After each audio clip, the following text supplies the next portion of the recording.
C ചിന്ത പ്രേക്ഷകർക്ക് സ്നേഹവന്ദനം. ഇന്ന് സുവിശേഷ പ്രവർത്തനവുമായി ബന്ധപ്പെട്ട സുവിശേഷ പ്രസംഗകരുമായി ബന്ധപ്പെട്ട ഒരു വിഷയമാണ് ഇന്ന് ചർച്ച ചെയ്യാൻ ഉദ്ദേശിക്കുന്നത്. ഇന്ന് നമ്മോടുകൂടെയുള്ളത് ഡോക്ടർ ബാബു തോമസ് ആണ്. ന്യൂയോർക്ക് ഹെബ്രോൻ IPC സഭയുടെ സീനിയർ ശുശ്രൂഷകനാണ്. അദ്ദേഹം കരുത്തുറ്റ ഒരു സുവിശേഷ പ്രഭാഷകനും സഭയുടെ പാസ്റ്ററും ബൈബിൾ കോളേജ് അധ്യാപകനും കൗൺസിലറും ഒക്കെയാണ് അദ്ദേഹമാണ് നമ്മോട് സംസാരിക്കുന്നത്. ചോദിക്കുന്ന ഞങ്ങളുടെ ചോദ്യം, ഈ സുവിശേഷ പ്രഭാഷകന്മാർ ഓടി നടന്ന് സുവിശേഷ പ്രഭാഷണം നടത്തുകയാണ്. ഇവരെ ഈ ദൈവവചനം സമൂഹത്തിനിടയിൽ പ്രചരിപ്പിക്കുക എന്ന ലക്ഷ്യമാണോ ഇതിന്റെ പിന്നിൽ, അതോ എങ്ങനെയും ചക്രം ഉണ്ടാക്കുക എന്നുള്ള ലക്ഷ്യമാണോ ഇവിടെ ഓട്ടത്തിന്റെ പിന്നിലുള്ളത്? ചക്രം എന്ന സാർ ഉദ്ദേശിക്കുന്ന ധനസമ്പാദനം അല്ലേ? അതെ.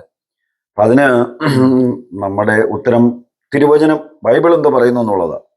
മത്തായി സുവിശേഷം 10-ാം അധ്യായത്തിൽ ഇങ്ങനെ കർത്താവ് ശിഷ്യന്മാരെ തെരഞ്ഞെടുക്കുന്നതായിട്ട് കാണുന്നു. അനന്തരം അവൻ തൻ്റെ 12 ശിഷ്യന്മാരെയും അടുക്കൽ വിളിച്ച് അശുദ്ധാത്മാക്കളെ പുറത്താക്കുവാനും സകലവിധ ദീനവും വ്യാധിയും പൊറുപ്പിക്കുവാനും അവർക്ക് അധികാരം കൊടുത്തു. ഇനി ഈ അടുത്ത ചില വാക്യങ്ങൾ വായിക്കുമ്പോൾ അവരോട് കർത്താവ് ആജ്ഞാപിക്കുന്നു. ഈ 12 പേരെയും യേശു അയക്കുമ്പോൾ അവരോട് ആജ്ഞാപിച്ചത് എന്തെന്ന് പറഞ്ഞിട്ട് താഴോട് പറയുന്നത് ശ്രദ്ധിക്കണം. 7-ാം വാക്യത്തിൽ വരുമ്പോൾ പറയുകയാണ്, നിങ്ങൾ പോകുമ്പോൾ സ്വർഗരാജ്യം സമീപിച്ചിരിക്കുന്നു എന്ന് ഘോഷിക്കുവിൻ. ശ്രദ്ധിക്കണേ. രോഗികളെ സൗഖ്യമാക്കുവിൻ, മരിച്ചവരെ ഉയർപ്പിപ്പിൻ, കുഷ്ഠരോഗികളെ ശുദ്ധമാക്കുവിൻ, ഭൂതങ്ങളെ പുറത്താക്കുവിൻ. സൗജന്യമായി നിങ്ങൾക്ക് ലഭിച്ചത് സൗജന്യമായി കൊടുക്കുവിൻ. ഇതാരാ പറഞ്ഞിരിക്കുന്നത്? കർത്താവ് പറഞ്ഞിരിക്കുക. അധികാരം കൊടുത്തതാരാ? കർത്താവ്. സുവിശേഷം പ്രസംഗിക്കാൻ പറഞ്ഞ ആരാ? കർത്താവ്. അപ്പം ഇവർക്ക് പ്രതിഫലം പറ്റാൻ അവിടെ എവിടെയാണ് അനുവാദം നൽകിയിരിക്കുന്നത്? സൗജന്യമായി അധികാരം അവർക്ക് നൽകിയിരിക്കുന്നത് കർത്താവാണെങ്കിൽ കർത്താവ് പറഞ്ഞിരിക്കുന്നു, സൗജന്യമായി നിങ്ങൾക്ക് ലഭിച്ചത് നിങ്ങൾ സൗജന്യമായി കൊടുക്കണം. അപ്പൊ പ്രസംഗിക്കാൻ പോയിട്ട് അവിടുന്ന് പണം വാങ്ങല്ലെന്നാണ് പറയുന്നത്. പ്രസംഗിക്കാൻ പോയിട്ട് പണം വാങ്ങരുത് എന്ന് പറഞ്ഞാൽ ഇപ്പൊ വണ്ടിയൊക്കെ ഓടിച്ചു ചെല്ലുന്നവർക്ക് വണ്ടിക്കൂലിയൊക്കെ കൊടുക്കുന്നതിന് അത് അപാകതയൊന്നുമില്ല. തിരുവചനം എന്താ പറയുന്നത് എന്ന് നമ്മൾ ശ്രദ്ധിക്കണം. ഗലാത്യ ലേഖനം 6-ാം അധ്യായത്തിന്റെ 6-ാം വാക്യത്തിൽ പറയുന്നു, വചനം പഠിക്കുന്നവൻ പഠിപ്പിക്കുന്നവർക്കെല്ലാം നന്മയിൽ ഓഹരി കൊടുക്കണമെന്നാണ്. വചനം പഠിപ്പിക്കുന്നതാരാ? സുവിശേഷകന്മാരായും ഇടയന്മാരായും പ്രവാചകന്മാരായും ഉപദേഷ്ടാക്കന്മാരായും കർത്താവ് ശുശ്രൂഷിച്ചിരിക്കുന്നതിൽ പാസ്റ്റേഴ്സ് ആൻഡ് ടീച്ചേഴ്സ്, ഇവരാണ് സഭയുടെ പ്രൈമറി ചുമതല. ഇവരാ വചനം പഠിപ്പിക്കേണ്ടത്. അവർ അപ്പോസ്തലന്മാരുടെ ഉപദേശം കേട്ടു എന്ന് പറയുമ്പോൾ ലോക്കൽ ചർച്ചിന്റെ ബാധ്യതയെ കുറിച്ചാണ് പറയുന്നത്. അവർ പഠിപ്പിക്കുന്നവർക്കാണ് കൊടുക്കേണ്ടത്. അല്ലാതെ നമ്മുടെ വീട്ടിൽ പ്രാസംഗികരായിട്ട് വരുന്നു എന്ന് പറയുന്നവർക്കല്ല. അപ്പൊ ഒരു ചോദ്യം ചിലപ്പോൾ സാറ് ചോദിച്ചേക്കാം, അപ്പൊ അവരുടെ കാര്യങ്ങൾ അത് അവരെ അയക്കുന്ന ലോക്കൽ സഭകൾ അവർക്ക് കൊടുക്കേണ്ടത്. ലോക്കൽ സഭ ഇവരെ ചുമതലപ്പെടുത്തി അയക്കണം. ഇദ്ദേഹം ഏത് സഭയിൽ നിന്ന് വരുന്നോ ആ സഭ വേണം ഇദ്ദേഹത്തിന്റെ ചുമതല കൊടുത്ത് ഈ സുവിശേഷം അറിയിക്കാൻ വിടാൻ. അത് ഒരു അങ്ങനെയാണല്ലോ. അപ്പോസ്തലിക കാലം തൊട്ട് സഭകൾ അവര് ഒരു കളക്ഷൻ എടുത്തിട്ട് യെരുശലേം സഭയിലേക്ക് അയക്കുമായിരുന്നു. മറ്റുള്ള സഭകളെ അവിടെ അനാഥരെയും വിധവമാരെയും സപ്പോർട്ട് ചെയ്യാനും.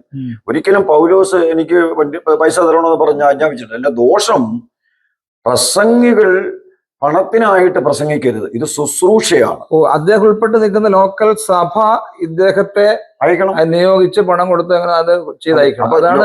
അതാണ് പുതിയ അതല്ലേ? അങ്ങനെ തന്നെയാണ് ചെയ്യേണ്ടത്. അങ്ങനെ ചെയ്യുമ്പോൾ ലോക്കൽ സഭയ്ക്കൊരു ഉത്തരവാദിത്വമുണ്ട്. ഈ പോകുന്നവർ ധനസമ്പാദനമല്ല അവരുടെ ലക്ഷ്യം. ഇന്നെന്താ സംഭവിക്കുന്നത്? ധനസമ്പാദനത്തിന് വേണ്ടി ഇവര് പോകുന്നു, അവര് ധനം സമ്പാദിക്കുന്നു. ലോക്കൽ സഭയ്ക്കോ സമൂഹത്തിനോ ഒരു ഗുണവും അതുകൊണ്ട് ഉണ്ടാകുന്നില്ല. നമ്മളെ അപ്പോസ്തലന്മാർ ചരിത്രം പഠിച്ചു നോക്ക്. ഇനി ഡിഡാക്കെ എന്ന് പറയുന്ന ചരിത്ര രേഖയുണ്ട്. ഡിഡാക്കെ എന്ന് പറയുന്ന അപ്പോസ്തലന്മാർ, ഈ തിരുവചനം നമുക്ക് ലഭിക്കുന്നതിന് മുമ്പ് അപ്പോസ്തലന്മാർ എഴുതി സഭകൾക്ക് നൽകിയ ഉപദേശമാണ്. അതിൽ 10 കൽപ്പനയുണ്ട്, സ്നാനത്തിന്റെ ഉപദേശങ്ങളുണ്ട്, ഇങ്ങനെയുള്ള എല്ലാ ഉപദേശങ്ങളും ഉണ്ട്. അതിൽ പറഞ്ഞിരിക്കുന്നത് ധനസമ്പാദനത്തിനായിട്ട് ആരെങ്കിലും എന്തെങ്കിലും ഒരു കാര്യം പറഞ്ഞാൽ അവരെ വീട്ടിൽ താമസിക്കരുത്. വയ്ക്കരുത്. സുവിശേഷകന്മാരായിട്ട് ആരെങ്കിലും വന്നാൽ അവരെ കൈക്കൊള്ളണം. അത് തന്നെ കർത്താവ് പറഞ്ഞിട്ടുണ്ട്. കർത്താവ് ഇവിടെ പറഞ്ഞിരിക്കുന്നത് എന്താണ്? മടിക്ക് പൊക്കണവും രണ്ടുടുപ്പും ചെരുപ്പും വടിയും അരുത്.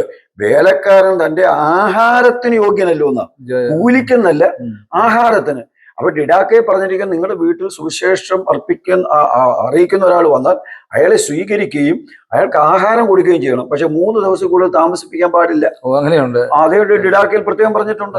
ഇനി പണത്തിനായിട്ട് എന്തെങ്കിലും ഒരു ആലോചന പറഞ്ഞാൽ അവരെ അപ്പോഴേ അവിടുന്ന് പറഞ്ഞു വിടണമെന്നാ പറഞ്ഞിരിക്കുന്നത്. അപ്പോസ്തലന്മാരെ കർശനമായി. നമ്മുടെ ഇടയിലെ ഒരു പ്രശസ്തനായ ഒരു സുവിശേഷ പ്രഭാഷകൻ, തിയോളജിയൻ ഉണ്ടായിരുന്നു. അദ്ദേഹം മരിച്ചുപോയി. അദ്ദേഹത്തെ കുറിച്ച് ഇപ്പം നമ്മളെ പേര് പറയുന്നത് ശരിയല്ല. ജീവനോട്ടിരുന്നെങ്കിൽ ഞാൻ പറഞ്ഞാൽ എനിക്ക് ഒരു പ്രശ്നമില്ല. അദ്ദേഹം ചെക്കൊക്കെ അമേരിക്കയിൽ വന്ന ചെക്ക് എഴുതി കൊടുക്കുമ്പം ഒരു $100 കൊടുക്കുമ്പോൾ, മോനെ എനിക്ക് അവിടെ അതുണ്ട് ഇതുണ്ട് സ്ഥാപനങ്ങളുണ്ട് ഇച്ചിരി എഴുതിക്കുന്നു കേട്ടിട്ടുണ്ട്. ഇവിടെയും പുള്ളിക്ക് മാന്യമായ പൈസ കിട്ടിയില്ല എങ്കിൽ എപ്പോഴാണെങ്കിലും പുള്ളി കലഹിക്കുമെന്നൊക്കെ കേട്ടിട്ടുണ്ട്. അതെ, ഞാൻ സാറിനോട് മറ്റൊരു ഉദാഹരണം പറയാം. ഏറിയ വർഷങ്ങൾക്ക് മുമ്പ് ഞങ്ങൾ ഈ സുവിശേഷ താല്പര്യം ഉണ്ടായതുകൊണ്ട് ഒരു ആളെ പ്രസംഗിക്കാനായിട്ട് വിളിച്ചപ്പോൾ അദ്ദേഹം പറഞ്ഞത്, അപ്പൊ എന്റെ ബ്രദറാണ് പാസ്റ്റർ ജോയ് തോമസ് എന്ന് പറയും, അദ്ദേഹം മരിച്ചുപോയി. അപ്പൊ അദ്ദേഹം ഈ ടീമുമായിട്ട് ബന്ധപ്പെട്ടു. രക്ഷാമാർഗ മിനിസ്ട്രിയുടെ ആഭിമുഖ്യത്തിൽ മീറ്റിംഗ് ക്രമീകരിക്കാൻ പറഞ്ഞപ്പോൾ ഇദ്ദേഹം പറഞ്ഞത്, അന്ന് ഇത് 90s നടക്കുന്ന സംഭവം, ഞങ്ങളുടെ ടീമിന് ഒരുമിച്ച് ഞങ്ങൾ വരത്തുള്ളൂ, 15,000 രൂപയാണ് ഞങ്ങളുടെ ചാർജ്. അന്ന് എൻ്റെ ജ്യേഷ്ഠൻ എന്നോട് പറഞ്ഞത്, പൈസ വില പേശി മേടിക്കുന്ന ഒരാളെ നമുക്ക് പ്രസംഗിക്കാൻ വേണ്ട. നമ്മുടെ മിനിസ്ട്രിയിൽ ധാരാളം പേര് നമ്മൾ ക്ഷണിച്ചിട്ടുണ്ട്. അവരെ നമ്മൾ യോഗ്യമായ രീതിയിൽ അവർക്ക് വേണ്ടുന്ന കാര്യങ്ങൾ ചെയ്തിട്ടുണ്ട്. പക്ഷെ തിരുവചനം അനുസരിച്ച് നമ്മൾ പഠിക്കുമ്പോൾ ഇത് ഒരിക്കലും ധനസമ്പാദനത്തിനുള്ളൊരു മാർഗമോ വിലപേശാനുള്ളൊരു മാർഗമോ അല്ല. അത് കറക്റ്റാണ്. അപ്പൊ പക്ഷെ കാലം മാറിപ്പോയില്ല. ഇന്നത്തെ കാലത്ത് വണ്ടി ഓടണം, യാത്ര ചെയ്യണം, അതിന് ഇന്ധനം ഒഴിക്കണം, പല ചെലവുകളും കാര്യങ്ങളും ഒക്കെ ഉള്ളപ്പോഴേക്കും ഈ ചെറിയ തുകകളൊന്നും പറ്റില്ലെന്നല്ല. കഴിഞ്ഞ ഒരു ദിവസം എന്നോട് ഒരു സുഹൃത്ത് പറഞ്ഞത്, അവര് ഡിമാൻഡ് ചെയ്യുകയാണ്, ഇത്ര പണം തന്നെങ്കിൽ ഞാൻ സൂക്ഷിച്ചു. നമ്മുടെ ഒരു PCN ഒക്കെ കോൺഫറൻസ് നടക്കുമ്പോൾ ഒരാളെ വിളിച്ചു വരുത്തിയത് $35,000 എന്ന് കൊടുത്തിട്ട്, അയാൾക്ക് $20,000 എന്ന് പറഞ്ഞാൽ അയാളുടെ പ്ലെയിൻ പറപ്പിച്ച് വരുന്നതിനാണ്. അയാളൊന്നും വന്നിട്ട് ഒരു കാര്യമില്ല. അയാൾ ആകെ പറഞ്ഞത്, ദൈവം ഇന്ത്യയെ സ്നേഹിക്കുന്നു, ദൈവം നിങ്ങളെ സ്നേഹിക്കുന്നു, ഇതെന്നോട് പറയാൻ പറഞ്ഞു. ഇത്രേ ഉള്ളൂ. അയാൾ ആവർത്തിച്ച് ഇത് പറയുക. $35,000 എന്നിട്ട് ആ മീറ്റിംഗ് കടമായിട്ട് തീർന്നു. അല്ല, ഇത് ഈ പ്രാസംഗികരുടെ കാര്യത്തിൽ മാത്രമല്ല, അത് പാട്ടുകാരുടെ കാര്യത്തിലുണ്ട്. ഞാൻ പിന്നെ പറയാം. പക്ഷേ ഈ പറയുന്നത് ശരിയാണ്. ആളുകള്, സുവിശേഷകന്മാര് പൈസ നന്നായിട്ട് അവർ കിട്ടുന്നുണ്ട്. പക്ഷെ എനിക്ക് അതിനകത്തൊരു പരിഭവം, അവർ കിട്ടിക്കോട്ടെ. ഈ ഇന്റർനാഷണൽ പ്രാസംഗികരായി നടന്ന് സുവിശേഷ പ്രവർത്തനം എന്ന് പറഞ്ഞ് പ്രസംഗിച്ച് വരുന്ന ആളുകൾ കിട്ടുന്ന ലക്ഷക്കണക്കാണ് കിട്ടുന്നത് ഓരോ കോൺഫറൻസ്. ചാരിറ്റി രംഗത്ത് ഇവരാരും ഒന്നും ചെയ്യുന്നില്ല. അല്ല, ഇവിടെ കർത്താവ് എന്താ പറഞ്ഞത്? നിങ്ങൾക്ക് സഹായിക്കാലെന്ന് പറഞ്ഞു. ഇന്റർനാഷണൽ പാവപ്പെട്ടവരെ സഹായിക്കാൻ എന്തുകൊണ്ട് കഴിയുന്നില്ല? അപ്പൊ അതാണ് പറഞ്ഞത്, ഇവര് ലോക്കൽ സഭയുടെ ശുശ്രൂഷകന്മാരെങ്കിൽ സഭ അവരെ ചുമതലപ്പെടുത്തി. ഈ ദൈവം നൽകിയിരിക്കുന്ന ഒരു കൃപയാണല്ലോ, അല്ലെങ്കിൽ ഒരു താലന്താണല്ലോ. ആ താലന്ത് വ്യാപാരം ചെയ്യുന്നതിന്റെ ദൈവരാജ്യത്തിന്റെ വ്യാപ്തിക്കായിട്ട്. അപ്പൊ ലോക്കൽ സഭയാണ് അവരെ പറഞ്ഞയക്കുന്നതെങ്കിൽ ഇങ്ങനെയുള്ള അപാകതകൾ ഉണ്ടാകത്തില്ല. ലോക്കൽ സഭകളിൽ ഇങ്ങനെയുള്ള ചർച്ചകളുമായിട്ട് ബന്ധപ്പെട്ട കാര്യങ്ങൾ വരുമ്പോൾ ലോക്കൽ സഭയാണ് അതിന്റെ ഉത്തരവാദിത്തം ഏറ്റെടുക്കേണ്ടത്. അല്ല, സ്വന്തം ധനസമ്പാദനത്തിനായിട്ടുള്ള ഒരു മാർഗമല്ല സുവിശേഷം. ഇത് പൗലോസ് പറയുന്നത് പോലെ മറ്റൊരു സുവിശേഷം പ്രസംഗിക്കുന്നവരെ നമ്മൾ കാണുന്നു. അതിന്റെ അപാകത എന്താണ് സാറിന് മനസ്സിലായിട്ടുണ്ടോ? അപാകത എന്ന് പറയുന്നത്, ഇവരെ ഓരോരുത്തരുടെ പ്രസംഗിക്കുമ്പോഴും അടുത്ത ഒരു ചാൻസ് അവർക്ക് എങ്ങനെ ലഭ്യമാകും എന്ന് നോക്കിയുള്ള പ്രസംഗങ്ങളാണ് ചെയ്യുന്നത്. അതുകൊണ്ട് ഒരുപാട് പൊടിക്കൈകൾ ഇവർ പ്രവൃത്തി പദത്തിൽ കൊണ്ടുവരാറുണ്ട്. അവര് ജനത്തെ ഇളക്കാനുള്ള പരിപാടി ചെയ്യുന്നു. അപ്പൊ ആത്മീയമായ നിലവാരം ജനത്തിനുണ്ടാകാനും വിശുദ്ധ ജീവിതം നയിക്കുവാനുമുള്ള ഒരാലോചനകൾ ഇവര് പറയത്തില്ല. ഇവര് ആൾക്കാരെ ഇളക്കുന്നു. അപ്പൊ നമ്മുടെ ആൾക്കാർ ഇമോഷണലായിട്ട് ഈ ഫീലിംഗ് ബേസ്ഡ് ആയിട്ടുള്ള ഒരു കാര്യം ചെയ്യുമ്പോൾ ഫാക്ട് എന്താണ്, സത്യം എന്താണ് എന്ന് പറയുന്നത്. ഈ കൃപാവരങ്ങളും ശുശ്രൂഷകളും പ്രസംഗങ്ങളൊക്കെ ലോക്കൽ ശുശ്രൂഷകന്മാർ ആർജിക്കേണ്ട ഒരു ആത്മീയ ശുശ്രൂഷ. തീർച്ചയായിട്ടും. എന്തിനാണ് ഇത് നൽകപ്പെട്ടിരിക്കുന്നത് നോക്കിയേ? കൃപാവരങ്ങൾ നൽകപ്പെട്ടിരിക്കുന്നത് ഈ ശുശ്രൂഷകളെല്ലാം സഭയുടെ വളർച്ചയ്ക്കാണ്, വ്യക്തികളുടെ അഭിവൃദ്ധിക്കല്ല. സഭാ വളർച്ച ഉണ്ടാകണമെങ്കിൽ കൃപാവരങ്ങൾ ആവശ്യമാണ്. കൃപാവരങ്ങളെ കുറിച്ച് നമ്മൾ പഠിക്കുമ്പോൾ അതിനകത്ത് പലതരത്തിലുള്ള കൃപാവരങ്ങളുണ്ട്. അപ്പൊ ആ കൃപാവരങ്ങളെല്ലാം സഭയുടെ ആത്മീക വർധനയ്ക്ക്, വ്യക്തിപരമായ വളർച്ചയ്ക്ക്, വ്യക്തികളുടെ ധനസമ്പാദനമാണെന്ന് ഒരിക്കലും ചിന്തിക്കുക. മറന്നു പോകും എന്നുള്ളത് കൊണ്ട് ഒരു കാര്യം ഇടയ്ക്കൂടെ കേട്ടി പറയട്ടെ. സുവിശേഷകന്മാര് പ്രസംഗിച്ചിട്ട് പൈസ വാങ്ങാതെ പോകുന്ന ആളുകളുണ്ട് കേട്ടോ. അവരെ നമ്മൾ അഭിനന്ദിക്കണം. അതുകൊണ്ട് അവര് പറയുന്നത് അവർക്ക് വേറെ മാർഗങ്ങളിലൂടെ കിട്ടും. ഒരു കൊച്ചു സഭയിൽ സാമ്പത്തികം കുറഞ്ഞൊരു സഭയിൽ ചെന്നു, അത് തന്നെയല്ല, കല്യാണം നിർധനായ കുഞ്ഞുങ്ങൾക്ക് 10-50,000 രൂപ ചാരിറ്റി സംഘടനകളിൽ നിന്ന് കൊടുത്ത എനിക്ക് അനുഭവം ഉള്ളതുകൊണ്ട് പറയുന്നത്. കല്യാണത്തിന് പോലും അവിടെ ചെന്ന് കല്യാണം നടത്തി 2,000 രൂപ കൊടുത്തിട്ട് പോരേണ്ടതിന് പകരം അവിടുന്ന് 5,000 രൂപ മേടിച്ചോണ്ട് പോയ കല്യാണം നടത്തിപ്പുകാർ പാസ്റ്റർമാരെ നമുക്കറിയാം.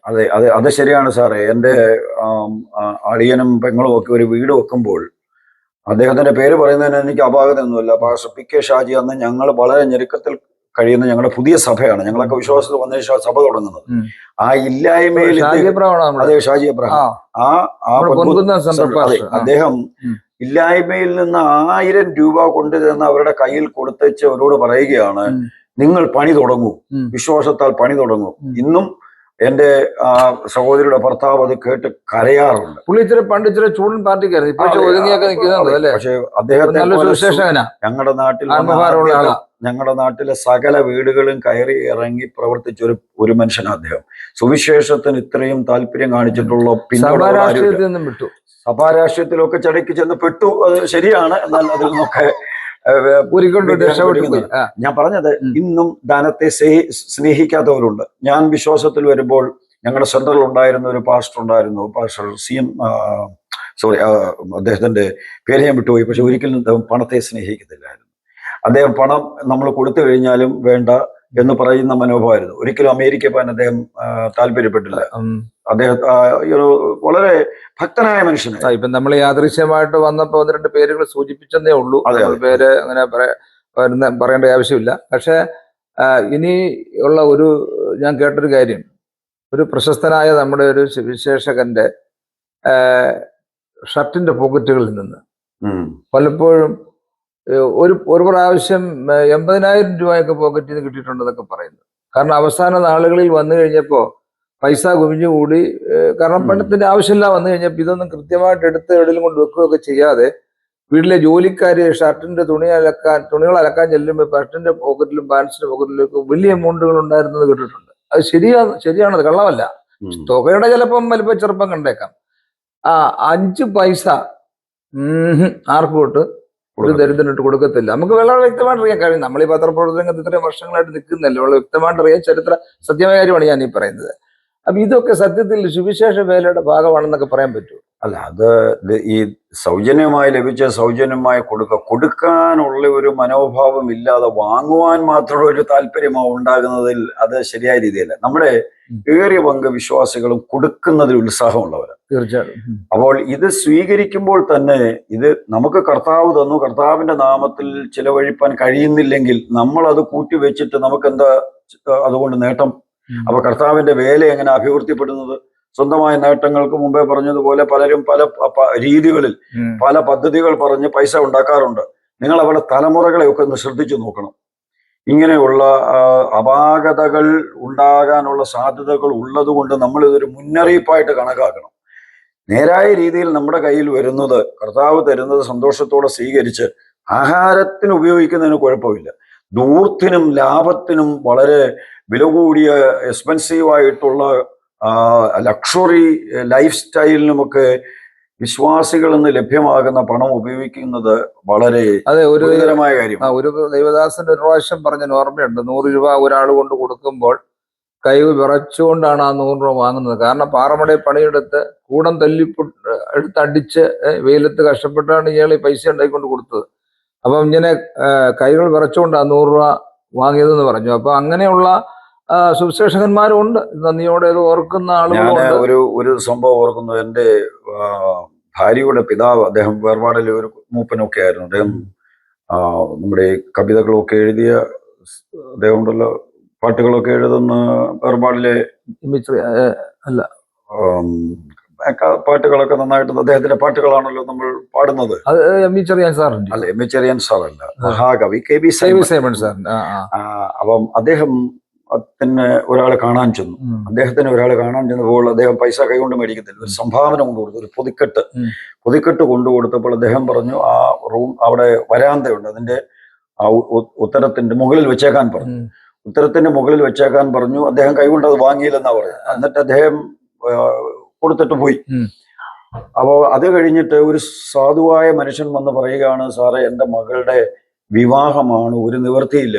അപ്പോൾ പറഞ്ഞു, നിങ്ങൾ അവിടെ ഇരിക്കുന്ന പൊതിക്കെട്ട് എടുത്തുകൊള്ളുന്നു. അതൊരു വലിയ തുകയായിരുന്നു. ആ ലഭ്യമായ വ്യക്തിക്ക് ഒരിക്കലും പ്രതീക്ഷിക്കാൻ പറ്റാത്തൊരു തുക. അപ്പൊ നോക്കി, അദ്ദേഹം ഒരു ധനസമ്പാദനത്തിനായിട്ട് അത് ചെയ്തിരുന്നെങ്കിലോ ഇന്നും അദ്ദേഹത്തിന്റെ ശ്രേഷ്ഠമായ പാട്ടുകൾ എത്ര മനോഹരമായി നമ്മൾ പാടുന്നു. എ.വി. സൈമൺ സാറിനെ പോലെയുള്ള മാതൃകകളുള്ള അനേക ഭക്തന്മാരുണ്ട്. എല്ലാവരെയും നമ്മൾ ഒരിക്കലും നല്ലവരല്ല എന്ന് ചിന്തിക്കുന്നില്ല. അല്ല, ജന്മനാ തന്നെ സാമ്പത്തികം ഒന്നുമില്ലാതെ ദാരിദ്ര്യത്തിലും കഷ്ടപ്പാടിലും വളർന്നു വന്ന് പിന്നെ പ്രാസംഗികരായ വലിയ സുവിശേഷകന്മാരുണ്ട്. അവരിൽ തന്നെ പലരും ഒരാളെ അടുത്ത നാളിൽ പറഞ്ഞ 2 വണ്ടി വാങ്ങിച്ചിട്ടുണ്ടെന്ന് പറഞ്ഞു. കാരണം ഇന്റർനാഷണൽ ഫാസ്റ്റാണ് ഇപ്പം. വണ്ടി മേടിക്കുന്നതിന് നമ്മൾ എതിരല്ല, പോണം. അപ്പൊ 40 ലക്ഷം രൂപയുടെ ഹൈക്രോസ് ഉണ്ട്, അത് ലോങ് ട്രിപ്പ് യാത്രയ്ക്ക് പോകുന്നു. വേറൊരു 10-15 ലക്ഷം രൂപ വണ്ടി വീട്ടിൽ ചന്തയ്ക്ക് പോകാനും മാർക്കറ്റ് മറ്റു സ്ഥലങ്ങളിൽ ഇട്ടവട്ടത്തിൽ ഇറങ്ങാനായിട്ട് വണ്ടി മേടിച്ചു വിട്ടിട്ടുണ്ട്. അപ്പൊ ഇദ്ദേഹത്തെ കുറിച്ച് അന്വേഷിച്ചപ്പോൾ ആരോ ഒരു പൈസ പോലും സഹ സുവിശേഷന്മാർക്കെങ്കിലും കൊടുക്കണ്ടേ, ആർക്കും കൊടുത്തില്ലെങ്കിൽ. അപ്പൊ ഇങ്ങനെയുള്ള പൈസയ്ക്ക് വേണ്ടി മാത്രം പറയുന്നതിൽ നമുക്ക് ബുദ്ധിമുട്ടുണ്ട്. പണത്തിന് വേണ്ടി മാത്രം ഓടി നടന്ന കുറെ വാചക ശബ്ദം കാണിച്ച് പ്രസംഗിച്ച് ആത്മാർത്ഥത ആരോടുമില്ല, സമൂഹത്തോടും. അപ്പൊ അങ്ങനെയുള്ള പ്രസംഗം തൊഴിലാക്കുന്നത് ഇപ്പൊ പ്രൊഫഷണൽ ആയിട്ടുള്ള ആൾക്കാർക്ക്, അവര് പബ്ലിക് സ്പീക്കേഴ്സാണ്, വളരെ നന്നായിട്ട് അവര് പഠിച്ചു, അവരതിന്റെ മുമ്പിൽ പൈസ ചെലവാക്കി പ്രൊഫഷണൽ ആയിട്ടുള്ള സ്പീക്കേഴ്സ് ഉണ്ട്. അവര് പൈസ കൊടുത്തിട്ട് അവരെ കൊണ്ടുവരുന്നത്. ഇപ്പം നമ്മുടെ പല ഷോകളിലൊക്കെ വന്ന് സംസാരിക്കുന്നവരുണ്ട്. അവരൊക്കെ അതിന് കാരണം അവർ ക്വാളിഫൈഡ് ആണ്, അവർക്ക് ക്രെഡൻഷ്യൽസ് ഉണ്ട്.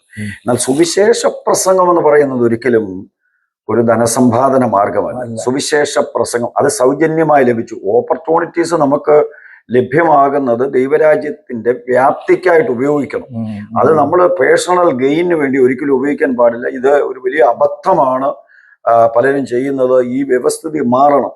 സുവിശേഷം എന്ന് പറയുന്നത് സൗജന്യമായി ലഭിച്ചു, അത് സൗജന്യമായി. അപ്പൊ അവരെ അയക്കേണ്ടത് ലോക്കൽ സഭയുടെ ചുമതലയാണ്. അതൊന്നും ഇനി ഇന്നത്തെ കാലത്ത് പറഞ്ഞാൽ നടക്കണമല്ലോ. കാരണം നടത്താൻ പരിശ്രമിക്കണം. കാരണം വ്യക്തിപരമായ നേട്ടങ്ങൾക്ക് വേണ്ടി ശുശ്രൂഷകൾ. അപ്പൊ അവര് പ്രസംഗ തൊഴിലാളികൾ. ഒരു വലിയ കുഴപ്പമുണ്ട്. ഇപ്പൊ ഇന്നൊരു പ്രസംഗത്തിന് കൊച്ചു സഭയിൽ വിളിച്ചു, ചെറിയ സഭയിൽ വിളിച്ചു. അത് കഴിഞ്ഞ് ഗൾഫിൽ നിന്ന് വിളി വന്നു, അല്ലെങ്കിൽ ഒരു സെൻട്രൽ വലിയ കൺവെൻഷന് വിളി വന്നു, അപ്പോഴേ അത് ക്യാൻസൽ ചെയ്ത് പോകും. എത്രയോ സംഭവങ്ങൾ നമുക്കറിയാം. ഞാനൊരു അനുഭവം പറഞ്ഞോട്ടെ. ഞങ്ങള് ന്യൂയോർക്കിൽ ഒരുപാട് പേര് വെച്ച് മീറ്റിങ്ങുകൾ നമ്മൾ നടത്തിയിട്ടുണ്ട്. ഒരിക്കൽ അന്ന് അറിയപ്പെടുന്ന ഒരു യുവ പ്രഭാഷകൻ നിർത്താതെ പറയുന്ന ഒരു വ്യക്തിയാണ്, ശ്വാസം വിടാതെ വാക്കുകൾ ഉച്ചരിക്കുന്ന ഒരു വ്യക്തി. അദ്ദേഹത്തിന്റെ പേര് പറയുന്നില്ല, ഇപ്പോഴും അദ്ദേഹം രംഗത്തുണ്ട്. അദ്ദേഹത്തിന്റെ ഒരു മീറ്റിംഗ് ഞങ്ങൾ അവിടെ പ്ലാൻ ചെയ്ത് കഴിഞ്ഞിട്ട് നോട്ടീസൊക്കെ അടിച്ചപ്പോൾ ഇദ്ദേഹം ഇടയ്ക്ക് വിളിച്ചു പറഞ്ഞു, അയ്യോ അന്നത്തെ ദിവസം എനിക്ക് വരാൻ ബുദ്ധിമുട്ടാണ്, ഞാൻ കാലിഫോർണിയയ്ക്ക് പോവുകയാണെന്ന് പറഞ്ഞ് ആ മീറ്റിംഗ് ഒഴിവാക്കി. എനിക്ക് വളരെ പ്രയാസം തോന്നി. അങ്ങനെയുള്ളവരെ കുറിച്ച് ഞാൻ കേട്ടിട്ടുണ്ട്, പലരും ഡേറ്റ് കൊടുത്തിട്ട് പോകാതിരിക്കും. പിന്നെ എന്താ സംഭവിച്ചതെന്ന് അറിയാമോ? ഞാൻ മനമൊരുക്കി ദൈവത്തോട് പ്രാർത്ഥിച്ചു. നമ്മളൊരു വിശ്വാസത്തിൽ ഒരു മീറ്റിംഗ് വെച്ച് അന്ന് താൻ വളരെ പ്രയോജനപ്പെട്ടുകൊണ്ടിരിക്കുന്ന സമയമാണ്. ആ മീറ്റിംഗ് ക്യാൻസൽ ചെയ്തിട്ട് ഒരു വ്യാജ പ്രസ്താവന നടത്തി അദ്ദേഹം നമ്മുടെ മീറ്റിംഗ് ക്യാൻസൽ ചെയ്തു. കാലിഫോർണിയയിലൊക്കെ എവിടെയൊക്കെ പോയി പുള്ളി ആ മീറ്റിങ്ങിന് പകരം ന്യൂയോർക്കിൽ വലിയൊരു മീറ്റിംഗ് ക്രമീകരിച്ച് തിരിച്ച് ന്യൂയോർക്കിൽ വരുമ്പോഴാണ് അവിടെ 911 സംഭവം ഉണ്ടാകുന്നത്. 911 സംഭവം ഉണ്ടായി അവിടെ ഒരു മീറ്റിങ്ങുകളൊന്നും വെക്കാൻ പറ്റാത്തൊരു സാഹചര്യമായി. അപ്പോൾ അദ്ദേഹത്തിന്റെ പിന്നീട് വെച്ചിരുന്ന പ്ലാൻ ചെയ്തിരുന്ന ഒരു വലിയ ക്രൂസൈഡ് ന്യൂയോർക്കിൽ വരാൻ പോകുന്നത് കൊണ്ട് നമ്മുടെ കൊച്ചു മീറ്റിംഗ് അതെ, അപ്പൊ ആള് കുറയുമെന്ന് പറഞ്ഞുള്ള ഒരു തന്ത്രമാണ്. ഈ സുവിശേഷ പ്രഭാഷകരുടെ കയ്യിലല്ലെങ്കിൽ തന്ത്രങ്ങളുണ്ട്. പക്ഷെ അതിനുശേഷം ഇന്ന് വരെ ന്യൂയോർക്കിൽ അദ്ദേഹം ഒരു വലിയ മീറ്റിംഗിൽ പങ്കെടുത്തിട്ടില്ല. ഈ ചെറിയ ലോക്കൽ സഭകളിൽ ഒരു കൺവെൻഷൻ വിളിച്ചതിന് ശേഷം ഗൾഫിലോ എല്ലാം വിളി വന്ന് അന്നേരം അങ്ങ് പോകും, ഇതിട്ടേച്ച് പോകും. അതിന് വ്യാജം പറയും. എന്റെ മറ്റൊരു ഉദാഹരണം പറഞ്ഞ ഒരു സുപ്രസിദ്ധ സുവിശേഷകൻ എന്റെ മകന്റെ കല്യാണത്തിന് ആശീർവാദം പറയാമെന്ന് പറഞ്ഞ് സമ്മതിച്ചിട്ട് തക്ക സമയത്ത് പുള്ളി മാറിക്കളഞ്ഞു. മറ്റാരെയോ പ്രസാദിപ്പിക്കാൻ വേണ്ടി അത് മാറി. അപ്പൊ ഈ ആശ്രയം നിറയും കുറിയും ഇല്ലാത്തവരും ഉണ്ട് ഇതിനിടയ്ക്ക്. ഇടയ്ക്ക്. പക്ഷെ ഈ പ്രസംഗം തൊഴിലാക്കി നടക്കുന്നത് അത് പ്രൊഫഷണൽ ആയിരിക്കണം. അല്ലെങ്കിൽ ആ പ്രസംഗത്തിൽ അവര് യഥാർത്ഥത്തിൽ ആ പ്രോപ്പർ ക്രെഡൻഷ്യലൂടെ സുവിശേഷ പ്രസംഗം കർത്താവ് പറയുന്നു, നിങ്ങൾക്ക് സൗജന്യമായി ലഭിച്ചതാണെങ്കിൽ സഭയുടെ അഭിവൃദ്ധിക്കായിട്ട് സൗജന്യമായി പ്രസംഗിക്കണം. സൗജന്യമായി പ്രവചനം ഉണ്ടെങ്കിൽ പോയി സഭയിൽ പോയി പ്രവചിക്കണം, പൈസ മേടിക്കരുത്. കാരണം സഭയ്ക്ക് അഭിവൃദ്ധി ഉണ്ടാകണം. ആ നിങ്ങളെ അയക്കുന്ന സഭ അതിന്റെ ചുമതലകൾ ഏറ്റെടുത്ത് അതിന്റെ ഉത്തരവാദിത്വം ഏറ്റെടുത്ത്. ചിലർക്ക് നേരത്തെ പൈസ മണി ഓർഡർ അയച്ചു കൊടുക്കാമെങ്കിൽ അവർക്ക് സന്തോഷമായിരുന്നു വരാനായിട്ട്. അങ്ങനെയുള്ളവരുണ്ടായിരുന്നു, എനിക്കറിയാം. പൈസ അല്ല, ഇതിനെല്ലാം ഒരു മാറ്റം വരണം. നമ്മൾ ഈ പറയുന്നതും പ്രവർത്തിക്കുന്നതും എല്ലാവരും മറ്റുള്ളവർക്കും അവസരങ്ങൾ ഉണ്ടാകുമല്ലോ അങ്ങനെയാണെങ്കിൽ. അതെ. ചെറിയ യോഗങ്ങൾ ക്യാൻസൽ ചെയ്തിട്ട് വലിയ യോഗങ്ങൾക്ക് പോവുക. പൈസ കുറഞ്ഞുവെങ്കിൽ വീട്ടിൽ ചെന്ന് തുറന്നു നോക്കിയിട്ട് വിളിച്ചു പറയുക കുറഞ്ഞു പോയി എന്ന് പറയുക. അങ്ങനെയുള്ള പല പല തരികിട പരിപാടികൾ നടത്തുന്ന ആളുകളുണ്ട്. പക്ഷെ ഇന്നത്തെ കാലത്ത് ഇതൊക്കെ ഉണ്ട് ഇപ്പോഴും. അത് വളരെ ശ്രദ്ധിക്കണം. അത് നമ്മുടെ ഇടയിലുള്ള ഒരു അപാകതയാണ്. ഈ വരുന്നവരെ പൈസ കൊടുത്ത് പ്രസാദിപ്പിക്കുന്ന രീതി അവസാനിപ്പിക്കണം. പ്രസംഗ തൊഴിലാളികൾ, പ്രവചന തൊഴിലാളികൾ ഇതാരുടെയും കുത്തകയല്ല. ദൈവം നൽകിയിരിക്കുന്നത് സഭയുടെ അഭിവൃദ്ധിക്കാണ്. സൗജന്യമായി ലഭിച്ചത് സൗജന്യമായി ചെയ്യാനായിട്ട് വേറൊരു വിഷയം അവിടെ ഉണ്ട്. ഈ ദൈവവചനം ശുശ്രൂഷിക്കുന്ന പ്രശസ്തരല്ലാത്ത ലോക്കൽ പാസ്റ്റേഴ്സ് നമ്മുടെ ധാരാളം. അവർക്ക് അവസരമില്ല. ഈ ഒരിക്കൽ പ്രസംഗിച്ച ആളായി 10 പത്രത്തിലും സോഷ്യൽ മീഡിയയിലും വന്നു കഴിഞ്ഞാൽ പിന്നെ ആ പുള്ളിക്ക് പ്രോഗ്രാം കയറി അദ്ദേഹത്തിന് പിന്നെ അങ്ങ് കാശും പ്രസംഗമായിട്ട് പോവാണ്. അതേസമയം അവരെക്കാൾ നന്നായി പ്രസംഗിക്കുന്ന ലോക്കൽ സഭയിലെ സുവിശേഷകന്മാരും വിളിക്കത്തില്ല, അവർക്കൊട്ട് ചാൻസ് കൊടുക്കത്തില്ല. സാറേ, ഇത് അവസരങ്ങൾ ലഭ്യമാകും തോറും പ്രസംഗങ്ങളുടെ പാഠവും ഒക്കെ നന്നാവും. ഏത് മനുഷ്യനും ഇപ്പൊ KM റസൽ സാറിന് 10 പ്രസംഗം കിട്ടിക്കഴിഞ്ഞാൽ നിങ്ങൾ ഒന്നാമത് ചെയ്ത പ്രസംഗമല്ല, നിങ്ങളുടെ 10ാമത്തെ പ്രസംഗം സൂപ്പർ പ്രസംഗമായിരിക്കും. അത് ഡെവലപ്പ് ചെയ്യുന്ന വിളിക്കും. അതിന് അവസരങ്ങൾ ഉണ്ടാകട്ടെ. അതിന് അവസരങ്ങൾ ഉണ്ടാകട്ടെ. അപ്പൊ അങ്ങനെയാണെന്നുണ്ടെങ്കിൽ ലോക്കൽ സഭകളുടെ ശുശ്രൂഷകന്മാരുടെ ഉത്തരവാദിത്വം എന്ന് പറയുന്നത് വലുതാണ്. ആ ശുശ്രൂഷകന്മാരെ സപ്പോർട്ട് ചെയ്യാനാണ് ദൈവത്തിന്റെ വചനം വ്യവസ്ഥ ചെയ്തിരിക്കുന്നത്. അപ്പൊ ആ ശുശ്രൂഷകന്മാർക്ക് ശുശ്രൂഷകൾ ഉണ്ടെങ്കിൽ സഭ അവരെ പറഞ്ഞയക്കണം. സഭ പറഞ്ഞയച്ച് ആ ശുശ്രൂഷ മറ്റുള്ളവർക്ക് പ്രയോജനപ്പെടുവാനായിട്ട് സഭ തന്നെ ഉത്സവം എടുക്കണം. അപ്പൊ പോകുന്നിടത്തുനിന്ന് അവർക്കൊരു ഒരു പണപ്പതി കിട്ടിയാൽ അവർ കൊണ്ടുവന്ന് ലോക്കൽ ചർച്ചിൽ കൊടുക്കണം. കാരണം ആ സഭയോടുള്ള കമ്മിറ്റ്മെന്റും ലോയൽറ്റിയും അങ്ങനെ കൊടുക്കുന്നവരുണ്ട്. വിദേശങ്ങളിൽ നിന്നൊക്കെ പൈസ കളക്ട് ചെയ്ത് കൊണ്ടുവന്ന് ലോക്കൽ സഭ വളർത്തുന്ന സുവിശേഷ പ്രഭാഷകൻ അറിയപ്പെടുന്ന ആളുകളെ നമ്മൾ ബഹുമാനിക്കണം. സ്വന്തം നേട്ടങ്ങൾക്കായിട്ട് അങ്ങനെയുള്ള സ്വന്തം ലക്ഷറി ലൈഫ് സ്റ്റൈലിനായിട്ടും പണം വിനിയോഗിക്കുന്നവരും പിന്നെ എനിക്ക് ഏതാണ്ട് പ്രത്യേകത ഉണ്ടെന്നുള്ള ഒരു ചിന്ത വരുന്നതും തെറ്റായ അങ്ങനെയുള്ള ചിലരുണ്ട്. ഞാൻ ഒരു സൂപ്പർ ഹ്യൂമൻ ബീങ് ആണ് ചിന്തിക്കുന്ന ആളുകൾ. ദൈവം എനിക്കൊരു ശുശ്രൂഷ തന്നിട്ടുണ്ടെങ്കിൽ അത് ദൈവനാമത്തിന്റെ മഹത്വത്തിനായിട്ട് തീരണം എന്ന് ചിന്തിച്ച് ചെയ്യുന്നത്. കാരണം സകലതും കർത്താവിൽ നിന്നും സകലതും കർത്താവിനാലും കർത്താവിൽ കൂടെയുമാണ്. അപ്പൊ ആ ഒരു ചിന്ത വരാത്തിടത്തോളം പാട്ടുകാർക്കും ഈ പ്രശ്നങ്ങളുണ്ട്. കാരണം സുവിശേഷ പ്രഭാഷണങ്ങളുടെ ഒരു പ്രധാനപ്പെട്ട ഒരു ഘടകമാണ് ഈ ഗാന ശുശ്രൂഷ. നല്ല ഗാനങ്ങൾ മനുഷ്യനെ സ്വാധീനിക്കുന്നതാണ്. പാട്ടുകാർക്ക് പലരും രക്ഷിക്കപ്പെട്ടിട്ടുണ്ട്.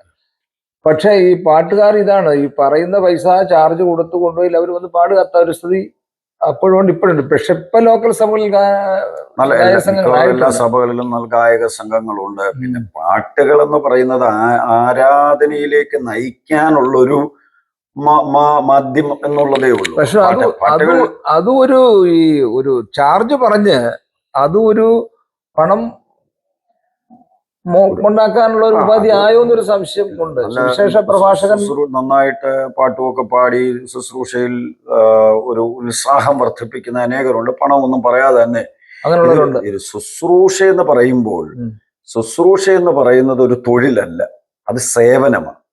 ക്രിസ്തീയ ശുശ്രൂഷകന്മാരുടെ സേവനങ്ങളാണ് ദൈവത്തിന്റെ വചനത്തിൽ പറഞ്ഞിരിക്കുന്നത്. സഭാ പരിപാലനമായാലും കൃപാവര ശുശ്രൂഷകളായാലും പ്രസംഗമായാലും അതെല്ലാം സേവനത്തിൽ പെടുന്നതാണ്. അപ്പൊ അതിന് ഒരു വില നിശ്ചയിക്കാൻ ഒക്കത്തില്ല. അത് ശുശ്രൂഷയാണ്. എന്നാൽ പ്രതിഫലം പറ്റുന്നത് തൊഴിലാണ്. അപ്പൊ അങ്ങനെയുള്ള തൊഴിൽ ബൈബിളിൽ പറഞ്ഞിട്ടില്ല. തൊഴിലാണെന്നുണ്ടെങ്കിൽ പ്രൊഫഷണൽ വേലയ്ക്ക് പോകണം. അപ്പൊ എഞ്ചിനീയറിങ്ങോ മെഡിസിനോ വക്കീലാകാനോ ഒക്കെ പോകുന്നത് അത് പ്രൊഫഷനാണ്. അപ്പൊ ദേ ഡിസേർവ് വിദേശ രാജ്യങ്ങളിലെ പാസ്റ്റേഴ്സ് പോലും ശമ്പളം വാങ്ങാതെ ശുശ്രൂഷിക്കുന്നവരുണ്ട്. സഭ സപ്പോർട്ട് ചെയ്യുന്ന മാന്യമുണ്ട്. ഏറിയ പങ്കും അവര് ലഭ്യമാകുന്നത് അവർ ജോലി ചെയ്ത് തന്നെ ശുശ്രൂഷിക്കുന്നവര് ഉണ്ട്. സഭ സപ്പോർട്ട് ചെയ്യുന്ന ശുശ്രൂഷന്മാരുണ്ട്. അതെ. അതേപോലെ വിദേശത്തു നിന്നൊക്കെ വരുന്ന പലരും അവർക്ക് ലഭ്യമാകുന്ന ധനസഹായം കൊണ്ട് മറ്റുള്ളവരെ സഹായിക്കുന്നവരുമുണ്ട്. അതെ, ഇവിടെ സുവിശേഷകന്മാർക്ക് പണം കൊടുക്കണ്ട എന്നല്ല ഈ ചർച്ച കൊണ്ട് ഉദ്ദേശിക്കുന്നത്. അവർക്ക് പൈസ അർഹമായ പൈസ കൊടുക്കാം, പക്ഷേ അത് സ്വന്തം കാര്യങ്ങൾക്ക് വേണ്ടി അവർ വിനിയോഗിക്കുന്നു. സഭയുടെ ലോക്കൽ സഭയുടെ സന്ധാരണത്തിന് വേണ്ടി ഉപയോഗിക്കുന്നില്ല. പാവപ്പെട്ട ദൈവമക്കളെ സഹായിക്കുന്നില്ല. സ്വന്തമായി പ്രസംഗിച്ച് കിട്ടുന്ന പണം വാഹനം വാങ്ങിയും വീട് വാങ്ങിയും എസ്റ്റേറ്റ് വാങ്ങിയും വസ്തുവകൾ വാങ്ങിയും സ്വന്തം ഭാര്യയുടെ മക്കളുടെ പേരിൽ ആസ്തി വർദ്ധിപ്പിക്കുന്ന ഒരു സ്ഥിതിവിശേഷം ഉണ്ട് എന്നാണ് പൊതുവെ നമ്മൾ ചെയ്ത ഈ ചർച്ചയിൽ നിങ്ങൾ ഉരുത്തിരിഞ്ഞു വരുന്നത്. അല്ലാതെ സുവിശേഷകന്മാരായി നടന്നു കിട്ടുന്ന പണം കൊണ്ട് സഭയെ കൊടുക്കുന്ന നല്ല ശതമാനം ആളുകൊണ്ട് അവരെ ഇതിനകത്ത് ഉൾപ്പെടുത്തുന്നില്ല. പണം അനാവശ്യമായി ധൂർത്തടിക്കുന്ന ആളുകൾ അത് നിർത്തണം. അവിടെ ലോക്കൽ സഭയോടും അവിടുത്തെ വിശ്വാസികളോടും അവർക്ക് കമ്മിറ്റ്മെന്റ് ഉണ്ടാകണം എന്നാണ് ഈ പറഞ്ഞതിന്റെ അർത്ഥം. അങ്ങനെയല്ലേ? ഒന്നുകൂടെ എന്റെ ബാക്കി കൂടെ ഒന്ന് പറഞ്ഞത്. ബാക്കി എന്ന് പറയുന്നത് ഇതാണ്, ഇതൊരിക്കലും ഒരു ധനസമ്പാദന തൊഴിലായി ഉപയോഗിക്കാൻ പാടുള്ളതല്ല. അതിനൊരു റേറ്റ് പറഞ്ഞ് ഡിമാൻഡ് ചെയ്യാനും പാടുള്ളതല്ല. ഇത് ശുശ്രൂഷയാണെന്ന് കരുതി ശുശ്രൂഷ ചെയ്യുമ്പോൾ അതിനാവശ്യമായ മഹത്വം ഉണ്ടാകും. ദൈവസഭകളുടെ അഭിവൃദ്ധിക്കായിട്ട് അത് കാരണമായി തീരും. അതിനായിട്ട് ഉത്സാഹിക്കുകയും സഭകൾ അതിനായിട്ട് ഒരുങ്ങുകയും ചെയ്യണമെന്ന് ദൈവനാമത്തിൽ ഓർപ്പിക്കുന്നു. Thank you. Thank U.